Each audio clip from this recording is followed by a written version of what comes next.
2 രൂപ മുതൽ 30 ലക്ഷം രൂപ വരെ കൊടുത്ത് ഈ നാട്ടിലെ പരീക്ഷകളെ അട്ടിമറിക്കാൻ ഒരു മാഫിയ തഴച്ചു വളർന്നു. ഏറ്റവും ഞെട്ടിക്കുന്ന, ഏറ്റവും സങ്കടപ്പെടുത്തുന്ന ഘടകം സീറോ കൺവിക്ഷനാണ്. ഒരൊറ്റയാള് ഇതിന്റെ പേരിൽ പ്രസിഡന്റ് തുറങ്കലിൽ അടച്ചിട്ടില്ല. ഒരൊറ്റയാള് ഇതിന്റെ പേരിൽ ഒരു പണിഷ്മെന്റ് കൊടുത്തതായി ഈ നാട്ടിൽ അറിവില്ല. പ്രിയങ്കരനായ ശ്രീ കണ്ണൻ ഗോപിനാഥ് IAS, നമുക്കറിയാം കേരളത്തിലെ വിദ്യാർത്ഥികളുടെ, ഇന്ത്യ രാജ്യത്തെ വിദ്യാർത്ഥികളുടെ അവരുടെ സിവിൽ സർവീസ് സ്വപ്നങ്ങളുടെ ഏറ്റവും തലപ്പത്ത് IAS എന്ന 3 പദവിയിലേക്ക് സ്വന്തം മെറിറ്റ് കൊണ്ട് നടന്നു കയറിയ ഒരാൾ. ഈ നാടിനെ നയിക്കുന്നവർക്ക് ഭരണഘടനയോടുള്ള ആഭിമുഖ്യമല്ല, അതിനെ തകർക്കാൻ നടക്കുന്ന ശ്രമങ്ങളാണ് അഡ്മിനിസ്ട്രേഷൻ എന്ന് കണ്ടപ്പോ അതിൽ IAS പദവിയും കളക്ടർ ഉദ്യോഗം ഉൾപ്പെടെയുള്ള പദവികളും ഒക്കെ ദൂരെ കളഞ്ഞിട്ട് തെരുവിൽ നമ്മളോടൊപ്പം ഉണ്ടെന്ന് ഉറക്കെ പ്രഖ്യാപിച്ച് ഇവിടെ കടന്നു വന്ന പ്രിയങ്കരനായ ശ്രീ കണ്ണൻ ഗോപിനാഥ് IAS അവരുകളോട് AICCയുടെ നിർദ്ദേശപ്രകാരം ഈ സമരത്തിന്റെ ഭാഗമാവാൻ ഇവിടെ കടന്നു വന്ന പ്രിയപ്പെട്ട ശ്രീ കണ്ണൻ ഉൾപ്പെടെയുള്ള നേതാക്കന്മാർ, സഹപ്രവർത്തകർ, നമ്മൾ ഒന്നിച്ച് നാടിന് നൽകുന്ന ഒരു സന്ദേശം, അതിന്റെ അനിവാര്യതയാണ് ഇന്ന് നമ്മളെല്ലാവരും ഇവിടെ സംഗമിച്ചിരിക്കുന്നത്. അതിവിടെ സൂചിപ്പിച്ചു. 2014 അസിസ്റ്റന്റ് ലോക്കോ പൈലറ്റിന്റെ പരീക്ഷ ചോർന്നാൽ നരേന്ദ്രമോദിയുടെ ഗവൺമെന്റിന്റെ പ്രശ്നമല്ല. 2014 CBSEയുടെ +2 ഫിസിക്സ് ചോർന്നാൽ അതിലും പ്രശ്നമില്ല. 2015 AMT മെഡിക്കൽ ടെസ്റ്റ് ചേർന്നാൽ അതിൽ പ്രശ്നമല്ല. 2016 നീറ്റ് അത് ചോർന്നാൽ പ്രശ്നമല്ല. 17 SSC, അതുപോലെ തന്നെ 18 CBSEയുടെ ക്ലാസ് 10 മാത്തമാറ്റിക്സും +2 എക്കണോമിക്സും ഈ ഗവൺമെന്റിന്റെ കാലത്ത് ചോർന്നു. 2018 റെയിൽവേ റിക്രൂട്ട്മെന്റിന്റെ പ്രശ്നം, അത് ടെസ്റ്റ് പേപ്പർ ലീക്കായത് നമുക്കറിയാം. 21 JEE എക്സാമിന്റെ പേപ്പർ ലീക്കായി. 21 നീറ്റിന്റെ UG ലീക്കായി. 21 UGC നെറ്റ് ലീക്കായി. 24 നീറ്റ് UG ലീക്കായി. 24 UGC നെറ്റ് ലീക്കായി. 24 CSIR നെറ്റ് ലീക്കായി. 24 നീറ്റ് PG ലീക്കായി. 25 നീറ്റ് UG ലീക്കായി. 26 നീറ്റ് UG ലീക്കായി. ഇതിന്റെ മന്ത്രിയുടെ പേര് ധർമ്മേന്ദ്ര പ്രധാൻ എന്നല്ല, ഇത് ലീക്കേന്ദ്ര പ്രധാനാണ് എന്നുള്ളത് ഈ നാട്ടിലെ വിദ്യാർത്ഥികൾ ഒന്നടങ്കം പറയേണ്ട അവസ്ഥയിലേക്ക് ഈ നാട് വരുമ്പോഴും, ഈ നാട്ടിലെ ഏറ്റവും വലിയ സ്വപ്നമായ വിദ്യാർത്ഥികൾ, യുവത, അവര് ജീവൻ വെടിയേണ്ടി വരുമ്പോഴും ഇന്ത്യ ഭരിക്കുന്ന ഗവൺമെന്റിന് അനക്കമില്ല, ആളനക്കമില്ല, നടപടികളില്ല, അക്കൗണ്ടബിലിറ്റി ഇല്ല, ഉത്തരവാദിത്തം ഏറ്റെടുക്കുന്നില്ല. നിങ്ങൾ അറിയണം, ഇക്കഴിഞ്ഞ വർഷം 21 വിദ്യാർത്ഥികൾ ഇന്ത്യ രാജ്യത്ത് സൂയിസൈഡ് ചെയ്തു. 21 വിദ്യാർത്ഥികൾ, +2 പരീക്ഷ കഴിഞ്ഞവർ, നീറ്റ് എക്സാം എഴുതിയവർ, എഴുതാൻ പോകുന്നവർ. ഈ ഗവൺമെന്റ് അവരുടെ ജീവന് പുല്ലുവിലയാണ് കൽപ്പിച്ചത്. ഇന്ത്യയിൽ ഒരു രാജ്യത്തൊരു ഗവൺമെന്റിന്റെ തകർച്ച മൂലം, ടെസ്റ്റിംഗ് ഏജൻസിയുടെ ഫെയിലിയർ മൂലം 21 വിദ്യാർത്ഥികൾ ജീവനൊടുക്കിയിട്ട് ഒരു സ്റ്റേറ്റ്മെന്റ്, അതിന്റെ ഉത്തരവാദിത്തം ഏറ്റെടുത്ത ഒരു രാജി, അതിനെ ആവർത്തിക്കല്ലെന്ന് ഉറപ്പുവരുത്താൻ ഒരു നടപടി ഒന്നും ചെയ്യാൻ ഈ ഗവൺമെന്റിന് മനസ്സില്ല. അവർക്ക് ഈ രാജ്യത്ത് നമ്മുടെ നാട്ടുകാരിയായ കേരളത്തിലെ ഐജ എന്ന് പറയുന്ന ഒരു കുട്ടി, ആ പെൺകുട്ടി മരിച്ചുപോയി. അനു കീർത്തന എന്ന് പറയുന്ന കുട്ടി, അനിത എന്ന് പറയുന്ന തമിഴ്നാട്ടിലെ കുട്ടി, ആകാംക്ഷ ചതുർവേദി എന്ന കുട്ടി, ആ കുട്ടിയുടെ വാക്കുകളാണ് രാഹുൽ ഗാന്ധി പറഞ്ഞത്. ഞാൻ പരാജയപ്പെട്ടു പോയിരിക്കുന്നുവെന്ന് അച്ഛനമ്മമാർക്ക് കത്തെഴുതി അവസാനം ജീവനൊടുക്കേണ്ടി വന്നു. അവന്തിക മൗര്യ, നിക്കി യാദവ്, പ്രദീപ് മേഘൽ, അൻഷിക പ്രദീപ്, റിമ ബീഗം, ഭാഗ്യശ്രീ, അതുപോലെ തന്നെ ഐജാമേഷ് സൂചിപ്പിച്ചു. അങ്ങനെ 10-21 കുട്ടികൾ ഈ കാലയളവിൽ ജീവൻ വെടിയേണ്ടി വന്നു ഗവൺമെന്റിന്റെ ഫെയിലിയർ മൂലം.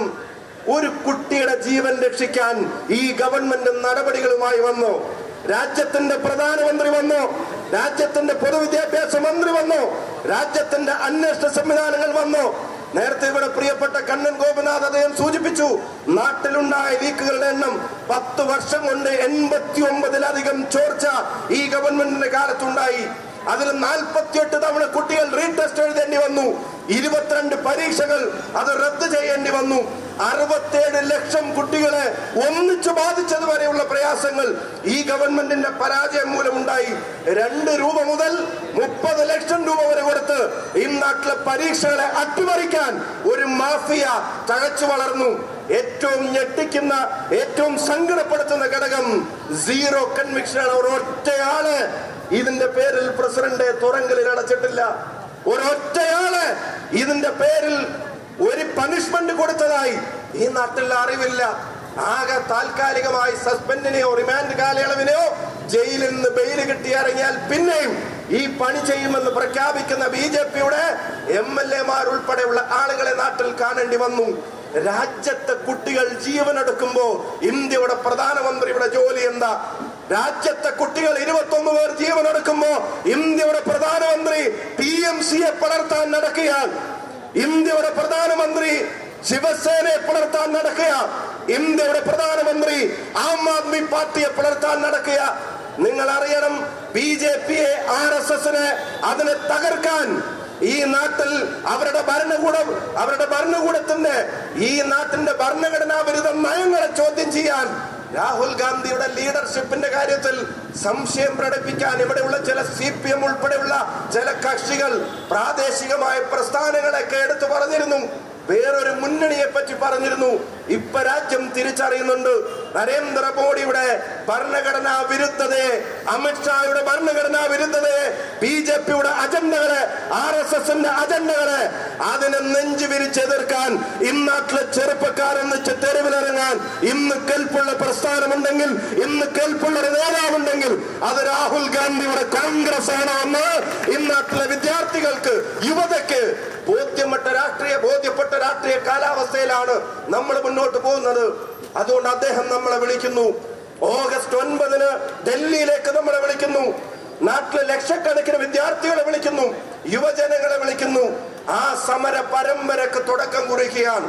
ആ സമര പരമ്പരകളോട് ചേർന്ന 40 ദിവസത്തെ സമര പരിപാടികൾ മണ്ഡലത്തിലും ബ്ലോക്കിലും ജില്ലയിലും സംസ്ഥാന തലങ്ങളിലും യൂണിറ്റ് കമ്മിറ്റിയിലും സർവകലാശാലകളിലും കേരളത്തിന്റെ തെരുവിൽ യൂത്ത് കോൺഗ്രസ് ഉണ്ടായിരിക്കും.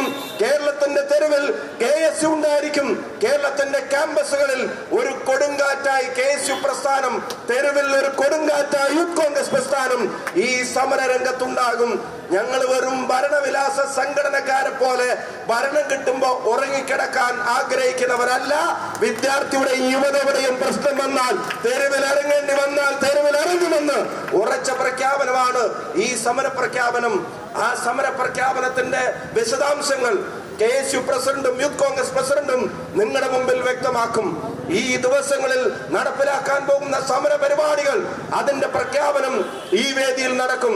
ഈ ദിവസം ഈ വിഷയം ഏറ്റെടുത്ത് കേരളത്തിലുടനീളം വലിയ സമര പരിപാടികൾക്ക് പാർട്ടിയുടെ നേതൃത്വത്തിൽ, പ്രിയപ്പെട്ട KSU-ന്റെ യൂത്ത് കോൺഗ്രസിന്റെ നേതൃത്വത്തിൽ പാർട്ടിയുടെ പിന്തുണയിൽ സമര പരിപാടികൾ നടത്താൻ പോവുകയാണ്.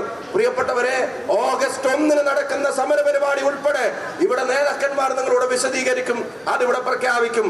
നമുക്ക് വിശ്രമത്തിന്റെ നാളുകളല്ല. രാജ്യത്തിന്റെ തലമുറയെ, ഭാവിയെ തന്നെ ഇല്ലാതാക്കുന്ന ഏറ്റവും മോശപ്പെട്ട ചെയ്തികളിലേക്ക് കടന്നു പോകുന്ന ഒരു സർക്കാരിനെ തിരുത്താൻ രാഹുൽ ഗാന്ധി നടത്തുന്ന പോരാട്ടത്തിന് കേരളത്തിന്റെ അടിയുറച്ച പിന്തുണയാണ് ഈ സമര പ്രഖ്യാപനം എന്ന് പറയാൻ ആഗ്രഹിക്കുന്നു. ഇതിന്റെ ഭാഗമായി ഒരു ചെറിയ കാലയളവിൽ 2-3 ദിവസത്തെ അപ്ഡേറ്റ് കൊണ്ട് ഇവിടേക്ക് കടന്നു വന്ന പ്രിയപ്പെട്ട KSU പോരാളികൾ, പ്രിയപ്പെട്ട യൂത്ത് കോൺഗ്രസിന്റെ സഹപ്രവർത്തകർ, പ്രിയങ്കരായ തിരുവനന്തപുരത്തെ യൂത്ത് കോൺഗ്രസിന്റെയും KSU-ന്റെയും സഹപ്രവർത്തകർ, മറ്റ് ഭാരവാഹികൾ, നിങ്ങൾ എല്ലാവരെയും KPCC-ക്ക് വേണ്ടിയും കേരളത്തിലെ വിദ്യാർത്ഥി യുവജന സമൂഹത്തിന് വേണ്ടിയും സമരാഭിവാദ്യങ്ങൾ അർപ്പിക്കുന്നു. ഇത് ഞാൻ ആവർത്തിച്ചു പറയുന്നു, ഇത് സമരമല്ല, ഇത് സമരത്തിന്റെ പ്രഖ്യാപനമാണ്. ഇത് സമരത്തിന്റെ ഒടുക്കമല്ല, ഇത് സമര പരമ്പരകളുടെ തുടക്കമാണ്. വിട്ടുവീഴ്ചയില്ലാത്ത പോരാട്ടത്തിന്റെ നാളുകൾ നമ്മുടെ മുമ്പിൽ ഇരിക്കുന്നു. നിങ്ങൾക്ക് എല്ലാവർക്കും സമരാഭിവാദ്യങ്ങൾ. നന്ദി, നമസ്കാരം, ജയ് ഹിന്ദ്.